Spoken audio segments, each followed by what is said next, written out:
Good morning, good morning, good morning. Amazing audience, we are live again at the amazing Red Rocks.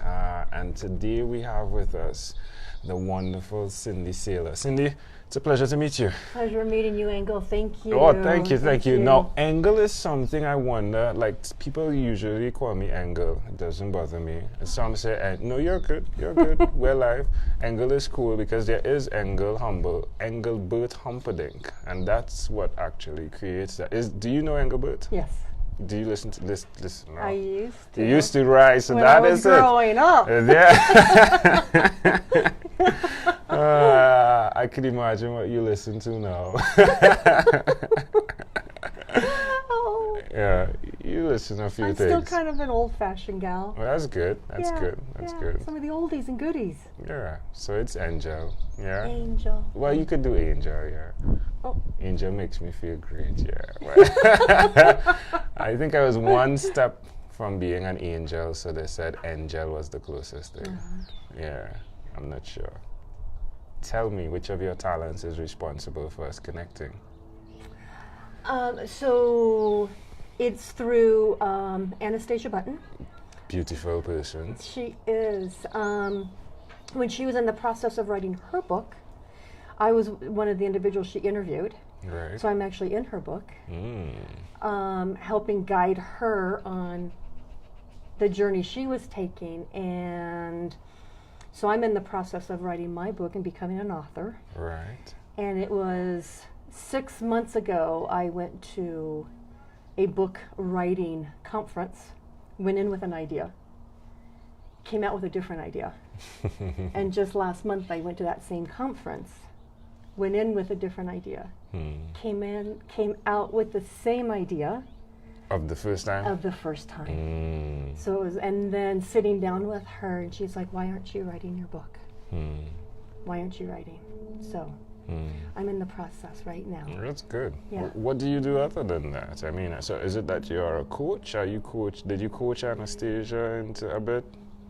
You know, I've known Anastasia for a few years, Right. And we're more friends, and it was just a matter of she was going down a journey and I wanted to see her go through that process. So in my present times of connecting with people, I do that very well, but it's not a business. Okay. But it's going to become a business. All right. And that's what the book's going to be based off of. So this business looks like what? You could be not sure. It's going to be encompassing speaking.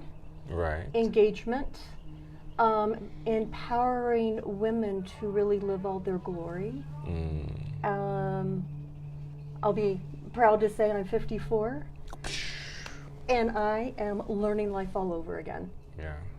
And as daunting as sometimes it feels waking up in the morning, I'm embracing the challenge now.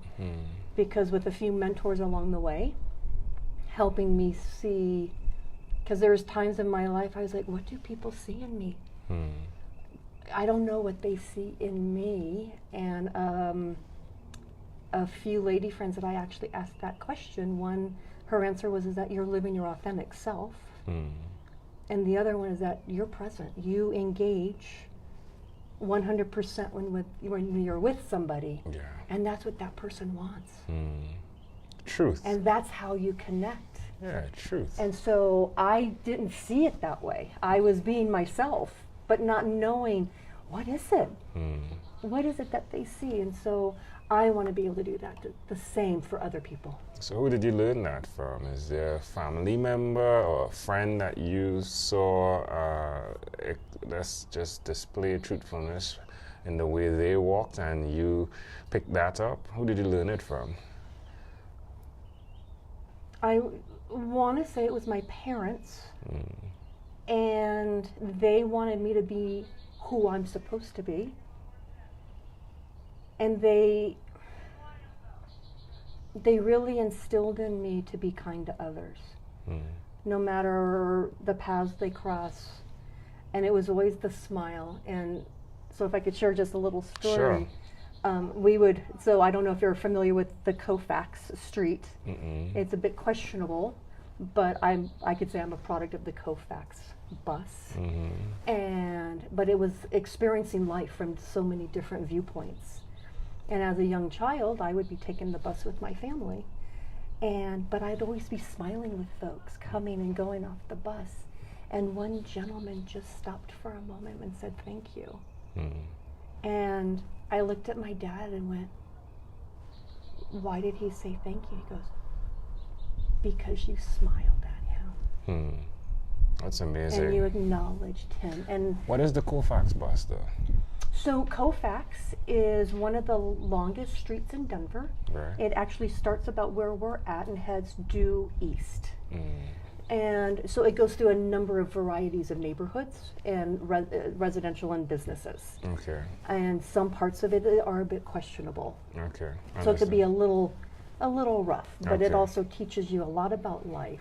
So it's like all the it's like streets. It's like what we would call street life. Like Street life, All yes. right, understood. And that's where I come from. I come from street life and really being part of that. Yeah, And I that's wouldn't change intriguing. it. Yeah, that's intriguing. Now, you said to before we started, you'll start a conversation with anyone, right? And that happened, right? Like you went to the other side Yes. and started a conversation, right? Yes. And your laughter is really catching, I must say. When it's electrifying actually. So definitely, the smile has evolved into laughter, which is pretty cool, right? Yes. What is one other thing you've done consistently over the last 3 years? I would say discovering myself. Because I would say the things that I mentioned earlier with those mentors, helping me see what other people see, that's been that process. One started about 3 years ago, actually.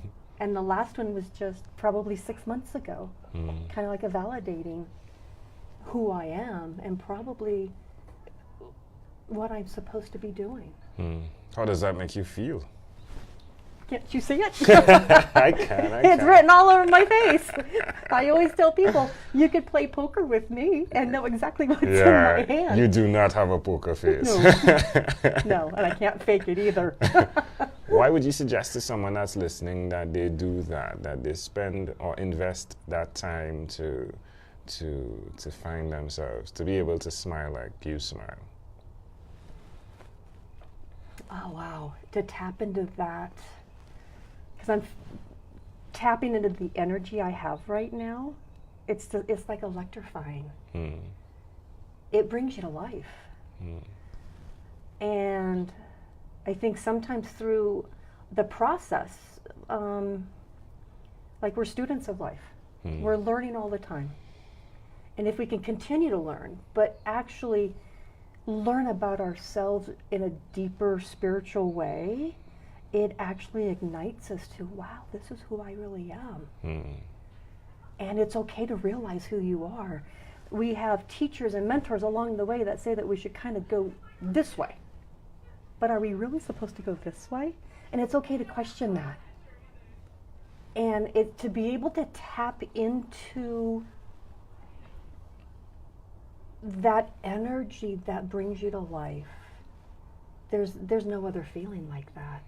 It's almost like a rebirth. It's almost like if you've had a child and you see those eyes for the first time, you have that energy connect, like, oh, life just changed, but in such a magical way. I believe people should be able to live the magic of their life. I love it. Amazing audience. Again, you're hearing it live from Cindy Saylor. Cindy, let's switch gears for a moment. Let me now invite you into my time machine that is surrounded with beautiful, warm blue Caribbean water. Oh, okay. What is your earliest childhood memory? Oh. Well, okay.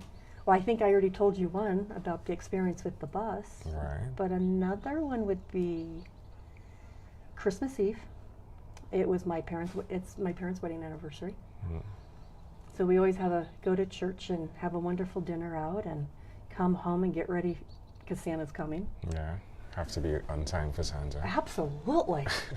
But the kid of curiosity, we had bedrooms with a door that went into the central room, and there was a crack underneath the door. Yeah.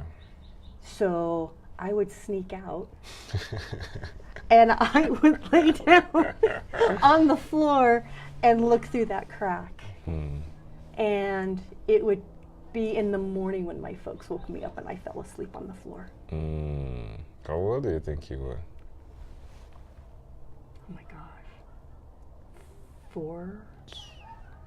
3 or 4. Why do you think that memory is so clear?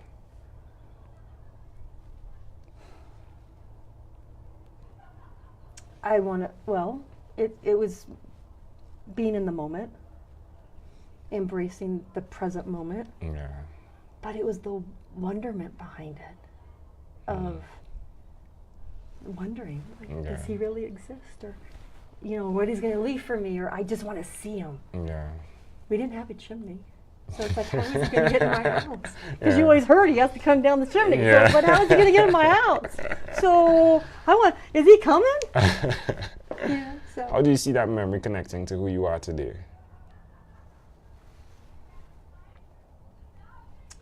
I like exploring life. And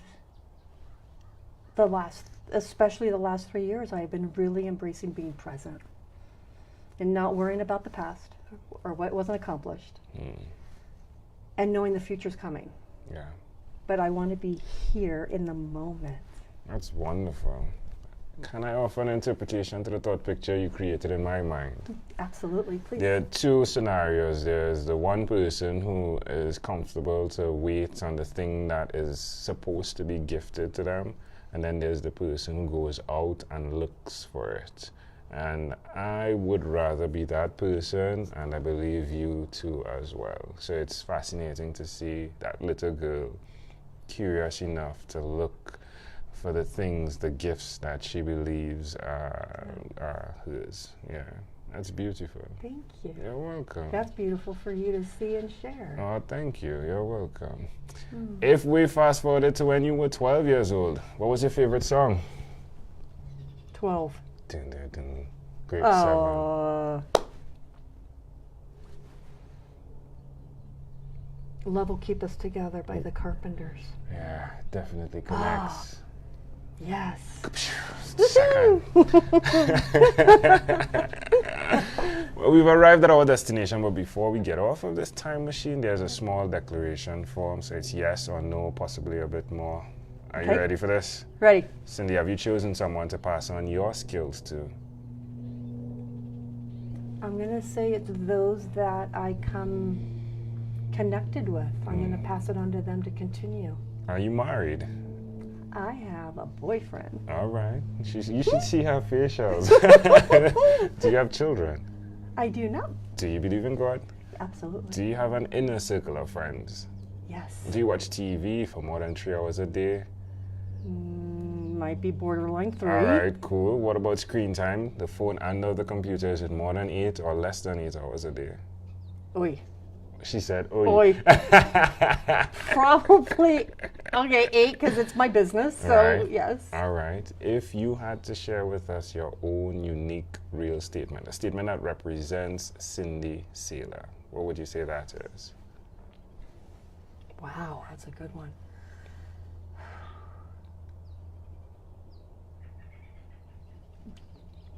You could say pass. Oh, but I want to come up with All right, something. all right, here we go. Life is such a special gift. Embrace it. Don't say no. Grab the brass ring and enjoy the journey. Yeah, I love it. Can I add something? Absolutely. Sometimes it only looks like there's a crack, but there's another world on the other side. Then I just love that. Absolutely. Yeah, Cindy, this was a great pleasure. Thank you. Before you leave, is there anything else you'd like to share with our amazing audience? Life is a gift, and it's a little package that you get to receive every day. Open it up with the wonderment of, like it's Christmas Day, and go out and embrace that day. Love it. Cindy Saylor, thank you for being on What is Inspired by 12-Minute Convos with Angel Jones. Thank you, sir. You're welcome. Thank you Did very you have much. fun? Oh my God, yeah.